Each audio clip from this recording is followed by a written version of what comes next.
simple as that. So sometimes not being the brightest out there in the industry saved you a whole lot of money, because all those billions of dollars did not impact the Montana banking system, to my knowledge, at all.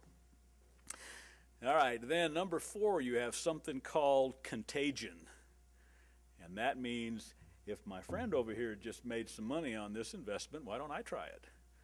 And so when it worked for a while for a few people, then more people wanted to be involved, and suddenly everybody was buying these very esoteric investments. So you have the herd mentality, if you will, that comes into play. And then lastly, and this is the one that kind of bothers me the most, I think incentives in our enterprise, our free enterprise system, have been misplaced, misused. Because I think executives, CEOs, they get paid an annual bonus based on the performance of their companies. And you know what? An annual bonus doesn't get you through a business cycle. You can do anything for a year or 6 months and have it prove to be profitable, collect a very large incentive bonus, and then be excited about doing it again the next year. And I think that's one thing you'll see change now. And it'll take a few years. But I think you will see, when you're the CEO, I think you'll see your executive bonuses stretched out over a longer horizon, because I believe your shareholders and your directors will want to see the long-term results of your actions, not just the short term. Because, you know, all these CEOs got fired, but they all left with $50 to $100 million, and that's not a bad way to get fired. I don't think you'll have that luxury when you're in the power seat. I think that's one that will be addressed and that will change. So those are my 5 reasons that we're in the mess we're in today.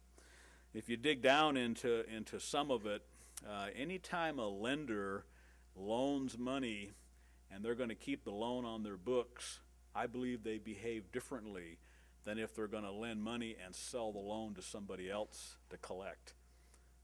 And I think that's what you see in business through this last cycle, is many loans were originated, they're called securitized, they're put together in bonds, and they're sold.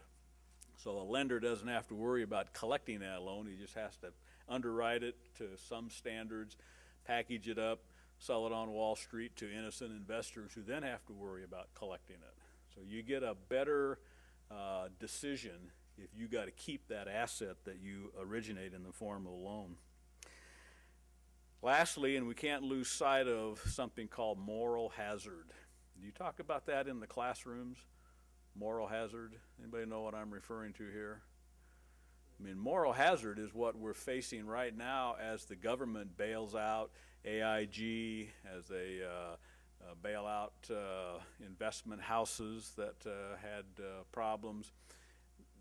The issue is that if you don't penalize companies for behaving badly, then what incentive do they have to behave anything other than badly in the future?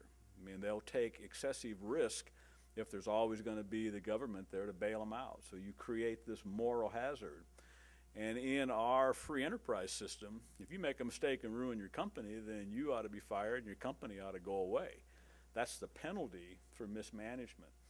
And what I'm worried about now is we're creating such large financial institutions that we get into the too big to fail issue, where we can't let these big institutions go down because they impact the broader economy. So we keep putting safety nets under them, and then the people that make the errors aren't being punished appropriately. I'll tell you, everybody likes to quote Warren Buffett, so you can't give a financial speech without a Warren Buffett quote. So you've probably heard this before, but he said, "It isn't till the tide goes out that you can tell who's swimming naked."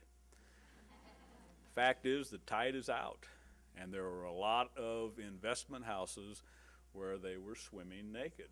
And by swimming naked, I would mean they didn't have equity involved in their investments. They had very, very high levels of leverage.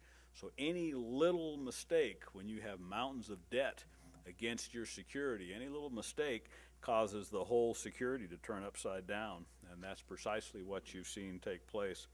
So I believe there will be some controls around how much leverage, how much borrowed money can be used in a financial investment. I think that'll come down to a more reasonable level.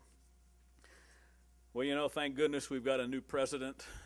And I don't say thank goodness because I'm either Democrat or Republican. I say thank goodness because his campaign is over and I can get some of that stuff off the news and watch something else. But if you listen to campaign speeches, it's great political rhetoric to talk about deficits. Deficits are horrible. They scare everybody, so every candidate is going to take care of the deficit. Well, fact is, in my opinion, deficits aren't the issue, and they kind of draw our attention away from the real issue. Deficits, you know, they seem very high today, and it's a horrible thing to go into debt even as a government. But back in the good times, back in the Reagan years where we had all this prosperity, deficits were 5% of the gross domestic product. Deficit today is 3.5% of gross domestic product. So taken in context, deficits smaller today than they were 20 years ago, and we're fighting a very expensive war. The issue is, and the reason is, this economy is so big and it's so large and so powerful that it can sustain higher levels of debt. But what we talk about are just the dollars, and we don't put them in the context of the general economy.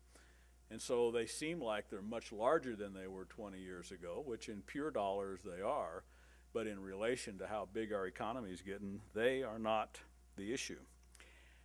The issue is one that my generation isn't going to solve. I'm convinced they have just let it go and let it go and let it go. You're the ones that are going to solve what the real issue is. And the real issue is guys like me that are going to retire in just a couple of years. And you know what? When I'm 65 years old, the insurance mortality tables tell me that if I behave, I'm going to live until 90. That means for 25 years, you got to support me. And you know what? I'm not even a baby boomer. I'm too old to be a boomer. There's millions of people behind me that you're going to have to support for 25 years. How you going to do that? The math just doesn't work. Now, anybody that could be old enough to remember Social Security, you'd be over 100, so you're not here. But Social Security, that age of 65 was picked because you were only supposed to live till 67. So we said, we can carry you for a couple of years. Not 90. So why in the world, in a few years, are you going to provide all my health care for me? And then it's going to cost me anything. It's called Medicare. I can afford to go out and buy insurance. Why wouldn't I be required to carry private insurance? Makes sense to me, I should. But it's going to be a freebie when I turn 65. So I think, number one, we need to means test Medicare. We need to make it available for those that can't afford private insurance, but if you can afford private insurance, you ought to go buy it and not become a ward of the government, because you're going to have to pay for that. And secondly, if you want to retire at 65, go for it, but we're not going to give you any money until you're 75 or some age, may even be older than that, because it will not be enough money that you can earn to pay for all those baby boomers to live until 90. And they're all going to do it.